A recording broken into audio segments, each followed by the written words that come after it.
시편 128편이 되겠습니다. 시편 128편. 다 찾으신 줄 믿고 1절부터 4절까지 제가 공부를 하겠습니다. 여호와를 경외하며 그 도에 행하는 자마다 복이 있도다. 네가 네 손이 수고한 대로 먹을 것이라. 네가 복되고 형통하리로다. 네 집 내실에 있는 네 아내는 결실한 포도나무 같으며 네 상에 둘린 자식은 어린 감나나무 같으리로다.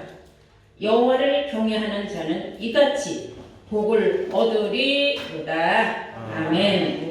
네, 오늘 허락하신 하나님 말씀은 시편 128편 1절에서 4절로까지의 말씀으로 제목은 복된 가정을 이루자라는 제목으로 오늘 말씀을 증거하도록 하겠습니다. 복된 가정을 이루자. 가정이라는 것은 그 부부 또 어버이 그리고 자녀들의 그 구성이 이루어졌을 때에 가정이라고 합니다. 가족이 있다는 것은 굉장히 중요한 것입니다. 가장 불쌍한 사람은 천혜의 고아죠. 그리고 오죽하면 성경은 고아와 과부를 불쌍히 여기란 말도 있습니다. 철학자 미국의 에머슨이라는 사람은 이런 말을 했습니다. 개인의 가정은 임금이라도 침입해서는 안 되는 성곽이니라 그랬어요. 누구도 남의 가정을 함부로 깨트리거나 그 가정을 침범해서는 안 된다. 임금이라도 그럴 수 있는 자격은 없다. 그런 말을 했어요. 그만큼 가정이라는 건 아주 중요하다는 뜻입니다. 우리는 어떤 가정이 과연 행복하고 어떤 가정이 복된 가정인가. 예를 들어 보면 우리가 사도행전 10장을 보시면은 고넬료라는 사람이 있어요. 고넬료라는 이탈리아 사람인데 이 사람은 하나님을 어떻게 믿는 건지 또는 예수를 어떻게 믿는 건지 이런 걸 전혀 모르고 오직 그냥 당연하게 하나님을 믿는 사람이었어요. 그는 온 집으로 더불어, 그래서 온 집으로 더불어라는 건 온 가족이 더불어 그 말에 다 함께 하나님을 경외하며, 중요한 것은 뭐하며? 하나님을 경외하며 백성을 많이 구제하고 하나님께 항상 기도하였더라. 그러니 그 집이 복을 안 받을 수가 없는 거죠. 그래서 하나님께서는 그의 기도를 들으시고 베드로를 그 집에 이제 보내서 하나님을 어떻게 믿으며 하나님이 보내신 예수를 어떻게 믿어야 우리가 영원히 구원을 받고 하는 것을 다 알려줬어요. 그러나 하나님을 잘 믿으면 뜻밖의 생각지 않은 그런 놀라운 축복을 플러스로 더 받는다는 겁니다. 중요한 것은 하나님을 경외한다는 겁니다. 하나님을 경외한다 하는 것은 거룩한 하나님이 살아계심을 믿고 하나님 말씀대로 살기를 소망을 해야 돼요. 그래서 여러분들은 성경의 하나님의 말씀을 이러이러하다 하고 알고 믿기 때문에 그 하나님이 얼마나 놀라운 정말로 우리의 아버지 되는 하나님이라는 걸 알지만은 세상 사람들은 그냥 막연하게 하나님을 믿어요. 그러니까 알고 믿는 것과 모르고 믿는 것과의 차이. 또 하나님이 아는 자녀가 있고 하나님이 모르는 자녀가 있다 그랬어요, 성경은. 우리는 하나님의 아는 자녀. 우리는 나도 하나님을 알고 하나님도 나를 안다. 이건 대단한 축복입니다. 그래서 우리는 성경에 보면 에레미야 31장 1절에 보면 하나님은 이스라엘 가족의 하나님이다 그랬어요. 이 가족의 하나님이라는 건 대단한 축복입니다. 그리고 역대하 20장 13절을 우리가 보시면은 유다의 모든 사람들은 그 아내와 자녀와 어린 자로 더불어 여호와 앞에 섰더라 그랬어요. 이건 뭐예요? 쉽게 얘기하면 오늘날 교회로 주일 예배를 드리러 온 가족이 다 나온다 그 말이에요. 유다 백성은 아내와 자녀들까지 다 데리고 하나님 전으로 나와서 하나님을 경외하고 하나님의 말씀을 듣고, 그리고 하나님 정말로 사랑 안에서 그 가정을 이룰 때에 그 가정을 하나님께서 형통한 가정으로 축복하여 주신다는 사실을 아시기 바랍니다. 그리고 우리 잘 아는 말씀 있죠. 시편 144편 15절에 보시면은 여호와를 자기 하나님으로 삼는 나라는 복이 있도다 그랬어요. 여호와를 자기 하나님으로 삼는 나라는 대한민국밖에 없어요. 세계적으로. 하나님이 보호하사 우리나라 만세. 요 조그만 대한민국 땅덩어리가 사방에 으르렁거리는 좀 마귀 사자 같은, 저렇게 대한민국을 집어삼키려고 하는 일본이나 중국이나 소련 그 가운데 박혀있는 이 나라가 지금 이렇게 우리가 잘 먹고 잘 사는 나라가 될 수 있는 것은 하나님이 보호하시기 때문인 줄로 믿습니다. 그래서 하나님은 이런 말씀을 하셨어요. 신명기 4장 10절을 보시면은 하나님은 모세에게 이런 말씀을 하십니다. 너는 나를 위하여서, 나를 위하여라는 것은 하나님을 위하여요. 백성을 모아라 그랬어요. 백성들을 모아라. 내가 그들에게 내 말을 들려서 그들로 세상에 사는 동안 나를 경외함을 배우게 하여서 그 자녀에게 가르치게 하려 함이라. 너희가 하나님 앞에 모여서 하나님의 말씀을 이러이러하다 하고 듣고, 그리고 돌아가거든 너희 자녀들에게도 하나님은 이런 분이요, 하나님은 이렇게 말씀하셨다 하고 가르치라 이거예요. 그래서 우리는 세상의 학문을 배우는 것도 너무나 중요하고 좋지만은 하나님을 아는 지식을 가르치는 것은 더더욱 귀하다는 것을 여러분들은 이 시간을 빌어서 깨우침 받기를 바랍니다. 근데 세상에 다 행복한 가정이 있느냐? 아니죠. 불행한 가정도 너무 많습니다. 그것은 복된 가정이 아니에요. 오죽하면 성경은 이런 말을 했습니다. 잠언서 21장 9절에 보시면 다투는 여인하고 왜 다퉈요? 신경질적이고 이기적이고 그냥 가족을 달달달달 볶는 그런 마음이 너그럽지 못한 그런 여자하고 사는 것보다는 아무리 큰 집에서 그렇게 살면 그게 행복이냐 이거예요. 차라리 움막에서 혼자 사는 게 낫다. 얼마나 지겨우면 그 큰 집을 놔두고 남자가 나가서 움막을 짓고 혼자 사는 게 마음 편하다고 하겠습니까? 그래서 이런 걸 말씀을 볼 때에 우리는 이렇게 가족에서 아내로서 가족을 사랑하고 품고, 그러니까 항상 밝은 빛을 줘야지. 달달 볶고 남자를 괴롭게 해서 집에 들어가는 게 싫고 밖으로 자꾸 떠돌고 밖으로만 나가는 남자를 만드는 것은 아내의 책임이다 하는 걸 알아야 돼요. 그러니까 잠언서 21장 9절의 말씀과 같이 다투는 여인하고 큰 집에서 사는 것보다는 차라리 움막에 가서 혼자 사는 게 낫다라는 말씀이 왜 나왔겠습니까? 잠언서 15장 17절에는 채소를 먹어도 서로 사랑하는 것이 살찐 소고기 먹고 다투는 것보단 낫다 그랬어요. 응? 서로 미워하면 안 되잖아요. 소고기 먹으면서 좋은 음식은 다 같이 먹으면서 맨날 쌈박질하는 게 그게 뭐 좋으냐 이거예요. 응? 채소를 먹더라도 서로 사랑하고 이해하고 보듬고 이런 가족이 아름다운 가족이 아니겠느냐. 이런 가족은 하나님을 경외하는 가족이에요. 여러분들이 진심으로 하나님을 경외한다면 절대로 가족들을 괴롭게 하고 가족들을 달달 볶고 신경질 부리고 그러는 아내가 돼서는 안 된다는 사실을 여러분들은 알아야 될 줄로 믿습니다. 그런 가족들은 불행한 가족이에요. 불행한 가족이에요. 복된 가족이 아니에요. 하나님을 믿는다고 무조건 다 복된 가정이 아니에요. 불행한 가족이 얼마나 많은지 몰라요. 왜냐하면 뜯어고치지 못해서 그래요. 지 승질머리를. 그래서 우리는 이제 성경에 이런 일이 있어요. 다윗이 전쟁터에서 이기고 언약궤를 찾아가지고 오면서 너무 기뻤어요. 그래갖고 막 옷이 벗겨지는 줄도 모르고 막 춤을 덩실덩실 추면서 들어와서는 제일 먼저 자기 가족을 축복하려고 자기 집에 들어갔는데 본처인 미가리는 공주 출신이에요. 공주야. 왕의 딸. 그래서 항상 좀 교만하고 오만했어요. 지가 좋아하는 남자 딱 다윗을 찍어가지고 나는 저 남자 아니면 시집을 안 가겠다고 자기 아버지 사울왕을 쫄라서 다윗하고 결혼을 했는데 이게 항상 오만방자한데 그 창밖으로 내다보니까 그 남편이 신바람 나서 춤을 추며 오면은 아우 우리 남편이 전쟁에 이겨서 저렇게 기뻐서 춤을 추는구나 해야 되는데 비웃었어요. 남편을 멸시했어요.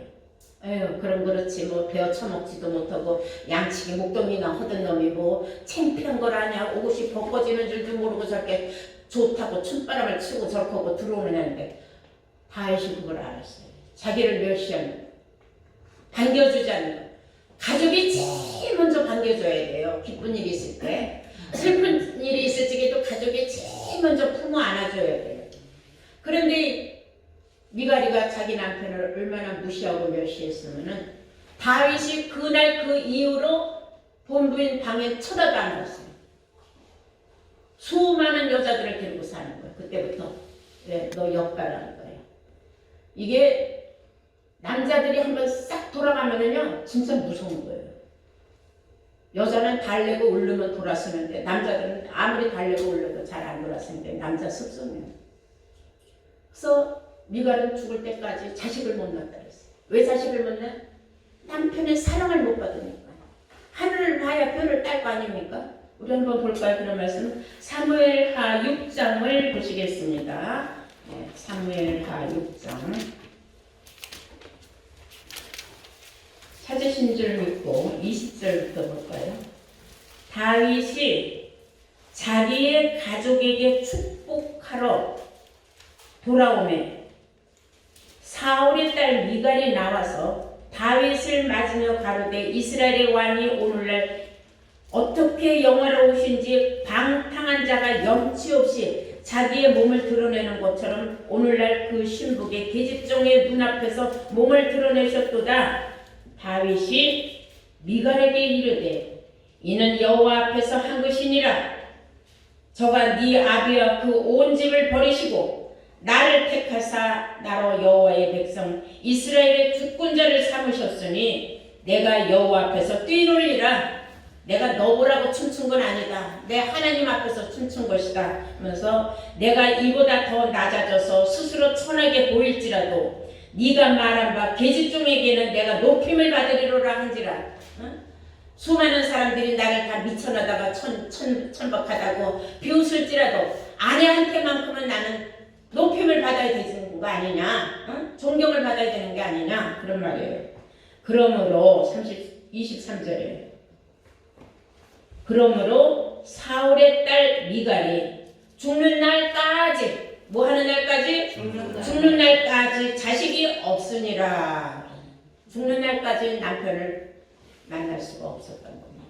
남편의 사랑을 다시는 받을 수도 없었다는 거죠.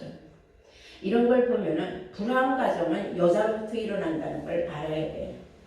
어느 가정이든지 아내는 자식들을 똑바로 다 잘 가르칩니다. 남자는 자식들을 제대로 건사를 못해요. 여자는 아버지 노릇도 할 수 있고 그리고 아이들한테 어머니로서 아버지 없는 그 괴로움을 더 따뜻하게 감싸서 잘 키울 수 있는 게 여자입니다. 그래서 여자라는 것은 아주 그렇게 주머니 같다 해서 아주머니, 어머니 그래서 주머니를 상징한다 그래요. 그러니까 그 안에 들어가면 포근하다는 것을 말하는 겁니다. 이제 여러분들은 정말 참 지혜로운 여자를 만나는 것이 굉장히 행운이다 하는 걸 알아요. 근데 지혜롭지 못한 여자들은 집을 허무는 여자들이에요. 집을 망조들게 하는 여자들. 뭐 하는 여자들이? 도박하는 여자들, 술 먹는 여자들, 보증 서주는 여자들, 춤바람 난 여자들. 이런 여자들, 그런 여자들은 집안을 망치는 여자들이라는 겁니다.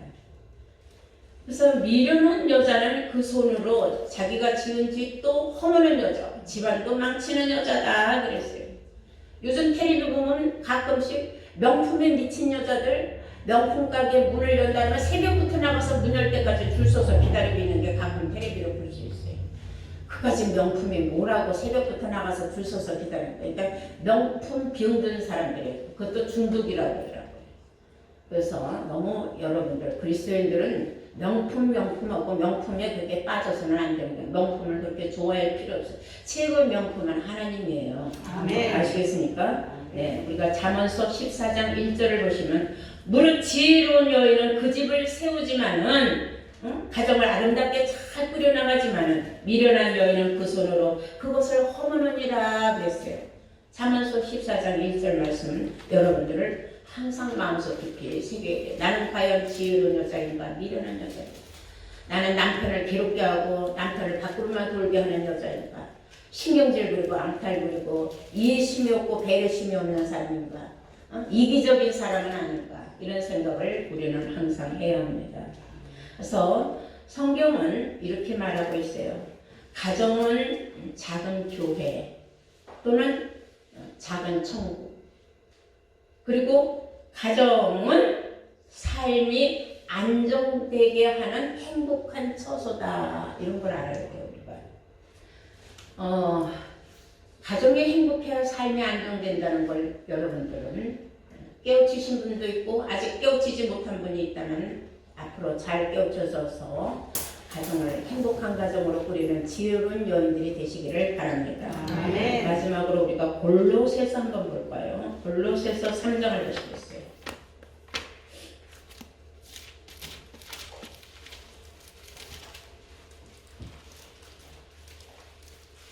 골로새서 3장 18절입니다. 이게 가족들에게 공부하는 말씀이에요. 아내들아 남편에게 복종하라. 이는 주 안에서 마땅하니라. 이건 마땅하다는 건 그거는 당연한 일이다. 이게 남편을 위해 주라는 거예요. 남편에게 복종하라는 거는 남편이 하는 일마다 시비 걸고 딴지 걸고 그렇게 미갈과 같이 남편을 우습게 여기고 그러지 말아라 그 말이에요. 그거 19절에는 남편들에게 당부하는 말씀이에요. 남편들아 아내를 사랑하며 괴롭게 하지 마라. 자기가 사랑하는 아내를 때리고 욕하고 윽박지르고 무시하는 그런 무식한 남편, 그건 아주 무식한 남편이에요. 자기 아내를 자기가 괴롭히고 두드려 패고 욕바가지 퍼붓고 아내를 사랑할 줄 모르고 그러는 남자는 무식한 거예요. 자기가 자기 몸을 때리는 거하고 똑같아요. 왜냐하면 부부는 한 몸이라 그랬거든요. 자기 몸을 때리는 거죠. 아내를 때리는 사람들. 그런 걸 본 아이들이 밖에 나가서 폭력배가 되고 깡패가 되고 그럴 확률이 많다고 항상 사회적으로 문제 일어나는 아이들을 보면 그 집안이 다 부모네들이 이렇게 문제가 많은 집이에요. 그리스도 안에 우리만큼이라도 항상 아름답고 본이 되는 가정에서 귀한 가정을 이룬다면 수많은 불량배 아이들에게도 정말로 그리스도 앞으로 인도하여서 그리스도의 자녀를 키운다면 사회적인 그런 문제점들이 많이 해소되지 않을까 생각합니다. 19절에 남편들아 아내를 사랑하며 괴롭게 하지 말아라. 아내를 괴롭게 하지 말아라 그랬어요. 아내를 들볶보고 맨날 가서 빚이나 얻으라고 돈 빌려오라고 두드러 패고 하는 그런 남자들 얼마나 많습니까? 그냥 술만 먹고 들어오면 마누라 패는 그런 짓들을 하지 말아요. 아내를 마음을 평안하게 해주고 아내는 사랑해줘야 되고 아내는 사랑받는 존재이지 그렇게 괴롭게 하는 상대는 아니다. 이것을 위배한다면 그거는 하나님을 경외하는 것이 아니다 그 말이에요. 그리고 자녀들에게 하는 말이 있어요. 자녀들아 모든 일에 부모에게 순종하라. 모든 일에 부모에게 순종을 하라 그랬어요. 부모 말씀에 토달고 이유달고 반항하고 반박하고 그러지 말아라 이거예요. 네 알았어요 하는 게 가장 좋은 방법입니다. 자녀들은. 그리고 아비들은 21절에 아비들아 너희 자녀를 경록히 말지니 낙심할까 함이니라. 왜 우리 부모는 저 모양이니까 우리 부모는 왜 저럴까? 애들이 마음에 상처가 많아졌으면 안 된다는 겁니다. 그래서 부모는 자식을 소유물로 생각해서 내 뜻대로 하려고 하는데 그건 잘못된 거다. 아이들을 학원을 여기저기로 뺑뺑이로 보내는 것도 아이들에 대한 학대라고 나오더라고요, 요새. 그래서 자기 만족을 위하여서, 자기가 원하는 학교를 아이를 보내기 위하여서 아이의 인격 같은 거, 정신적인 학대는 관계도 없이 막 학원으로 뺑뺑이 돌리는 거, 그건 잘못된 거라고 요새 나오더라고요. 그 오은영 박사가 그 아이들 치료하는 방법 중에 하나라고. 절대로 그러지 말라고 하더라고요. 아이들에게도 여유와 쉴 시간을 줘야 된다. 아이들이 뭘 요구할 적에는 타당하면 웬만하면 들어주고, 들어줄 능력과 형편이 안 되고 그게 옳지 않거든 이해를 잘 시켜야지 아이를 갖다가 낙심을 시키지 말아라 그 말이에요. 그래서 아비들아 너희 자녀를 경록해 말지니라 낙심할까 두려워함이라 하고, 그리고 자녀들은 모든 일에 부모에게 순종하면 이는 주 안에서 기쁘게 하는 것이니라. 부모님 마음을 기쁘게 해드리는 건 네 알겠습니다 하는 거다 이거예요. 그래서 자식들이 이제 머리가 크면 부모도 맘대로 못한다는 말이 있죠. 왜냐면 그때부터는 이제 이론적으로 따지고 들어가니까. 그럼 젊은 사람들이 이길 수가 없어요. 왜냐? 요즘 시대가 너무 빨리 돌아가니까 어른들은 애들이 쓰는 언어도 잘 못 알아들어요. 이상한 말을 많이 하니까. 그러면 그런 걸 알려고 물어보면 좋게 말하면 애들이 알려주는데 그딴 걸 말이라고 하느냐 하면 애는 딱 돌아가버리고 문을 닫아버리는 거예요. 그래서 젊은 애들을 이해하려고 노력을 하라 그러는 말이에요. 저도 이제 나이가 많은 사람이지만은 노력하고 이해하려고 애를 많이 써요. 쓰는데 그래도 볼 적에는 어린애들이 아이들이 볼 적에는 꼰대 중에 꼰대죠. 왜냐면 자꾸 옛날 얘기만 하니까. 그래서 절대로 라떼라는 말을 쓰지 말라는 거예요. 라떼 뜻 알죠? 우리 때는 라떼는 그 옛날 얘기, 옛날에 집에 금송아지가 10마리 있거나 없거나 그런 얘기도 현실을 따라가요. 레벨을 맞춰야 대화가 수준이 맞는 거예요. 그래야 자식들이 마음을 열고 대화가 되는 겁니다. 근데 요즘 애들은 무조건 하고 어른들하고 차단을 해요. 대화를 안 하려고 해요.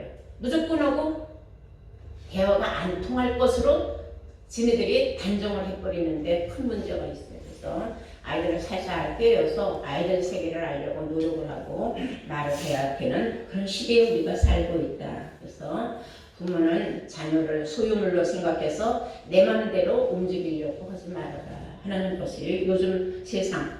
우리는 서로 인격을 존중을 해야 되고 그럴 때에 행복한 가정을 이룬다는 것입니다. 우리 다시 한번 본문을 한번 보실까요? 시편 128편 1절 여호와를 경외하며 그랬어요. 여호와를 경외하며 그 도에 행하는 자마다 복이 있도다. 하나님의 말씀을 듣고 잘 깨우치고 그 행하는 사람들은 복이 있도다. 그랬어요. 네가 네 손이 수고한 대로 먹을 것이라.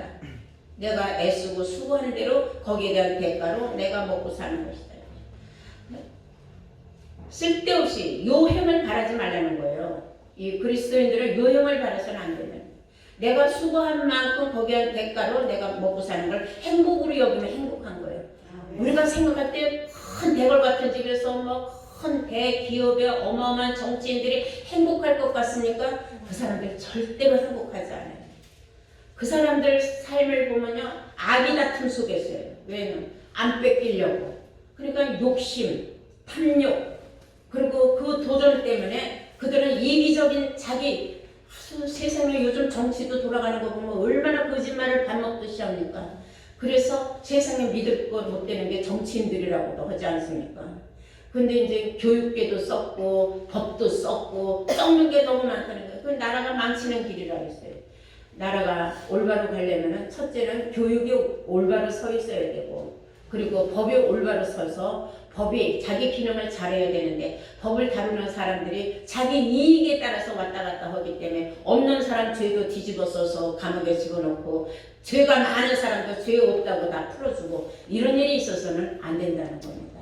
이런 것은 우리가 하나님을 경외하는 사람들은 정직해야 되고 거짓말을 하고 불의와 타협해서는 안 된다는 거죠. 이런 것이 어려서부터 가정에서 가정교육을 그리스도의 말씀으로 잘 듣고 양육받고 사는 사람들은 절대로 그런 불의하고 타협하지 않습니다. 그래서 그런 사람은 불행한 삶을 사는 게 아니라 내 것에 만족하고 내 것으로 흡족하고 하니까 항상 마음이 즐겁고 기쁘고 행복한 것을 깨닫게 된다는 것을 아시기 바랍니다. 그러므로 2절에 보면 네가 네 손이 수고하는 대로 먹을 것이라. 네가 복되고 형통하리로다 그랬어요. 네가 복되고 형통하리로다 그랬어요. 그리고 복되고 형통한 길을 피하는 사람들은요, 남을 미워하고 시기하는 사람들이에요. 창세기 37장에도 보면은요, 야곱의 10아들이 있었지만은 다른 형제들이 요셉이 아버지를 비유를 잘 맞추고 아버지는 또 그렇게 요셉을 끔찍하게 여기니까 형제들이 요셉을 미워해갖고 요셉을 갖다가 팔아먹었잖아요. 그런 일을 해서는 안 된다는 겁니다. 그런 형제들이 무슨 형통함이 있겠습니까? 그러나 팔려갔지만 요셉은 형통한 애굽의 총리까지 되어서 온 자기 가족을 다 살리는 그런 일이 있지 않습니까? 이런 걸 볼 때 우리는 절대로 남을 미워하는 일, 이기적인 일 하지 않고 다투는 일 절대로 하지 말아야 될 줄로 믿습니다. 네. 네 집에 3절에 보면 네 집에 내 실에 있는 집안에 있는 네 아내는 결실한 포도나무 같으며 네 상에 둘린 자식은 어린 감람나무 같으리로다. 온 가족이 그 주 안에서 얼마나 아름다우냐 이거예요. 응? 귀한 감람나무 같은 어린아이 자녀들, 포도나무 열매를 주렁주렁 맺는 포도나무와 같은 아내, 자식을 주렁주렁 낳아서 잘 키우는 그런 아내, 얼마나 행복한 가정이냐. 남편은 나가서 수고해서 일해서 보는 대로 아내를 갖다 주면 아내는 가정을 아름답게 이끌어가는 그런 가족이 굉장히 아름다운 가정이다. 이렇게 성경은 말하고 있는데 요즘 시대는 네 건 네 건 내 건 내 거 결혼을 해도 내가 버는 돈은 내 돈, 너 버는 건 네 돈 이렇게 산다고 그러더라고요. 나 그런 말을 듣고 세상이 참 이기적으로 변하고 있구나 하는 걸 많이 느낍니다. 그래서 우리 여러분들이나 나나 어떻게 보면 지금 요즘 시대 사람들하고는 조금 많이 좀 이렇게 정리되어 있지 않는가. 우리는 그래도 옛날 사람들이에요. 그런 걸 생각을 하면은 그래도 남편이 벌어다 주는 돈으로 아내는 살림을 한다 이렇게 생각을 했는데 요즘은 절대로 내 걸 왜 너한테 줘? 어? 내 걸 왜 너한테 줘? 내가 죽으라고 이런 건데 이래갖고 아주 그냥 굉장히 아주 50대 50으로 그렇게 나눠서 산단 말을 들었어요. 아마 세상이 이상하게 빨리빨리 돌아갑니다. 우리도 거기 막 뜀박질하면서 쫓아가야 돼요. 시대를 알려면. 이런 거 여러분 오늘 말씀 듣고 어떻게 느끼고 생각하셨습니까? 그래도 우리는 주 안에서 주의 도를 지키고 우리는 하나님을 경외하면서 하나님께서 형통한 가정, 형통하다는 걸 온갖 모든 일이 순순히 잘 돌아간다는 것, 잘 풀린다는 겁니다. 형통한 가정은 바로 복된 가정이라는 것입니다. 우리 모두 다 하나님을 경외하며 복된 가정을 이루기에 부족함이 없는 지혜로운 여러분들 되시기를 주의 이름으로 축원합니다.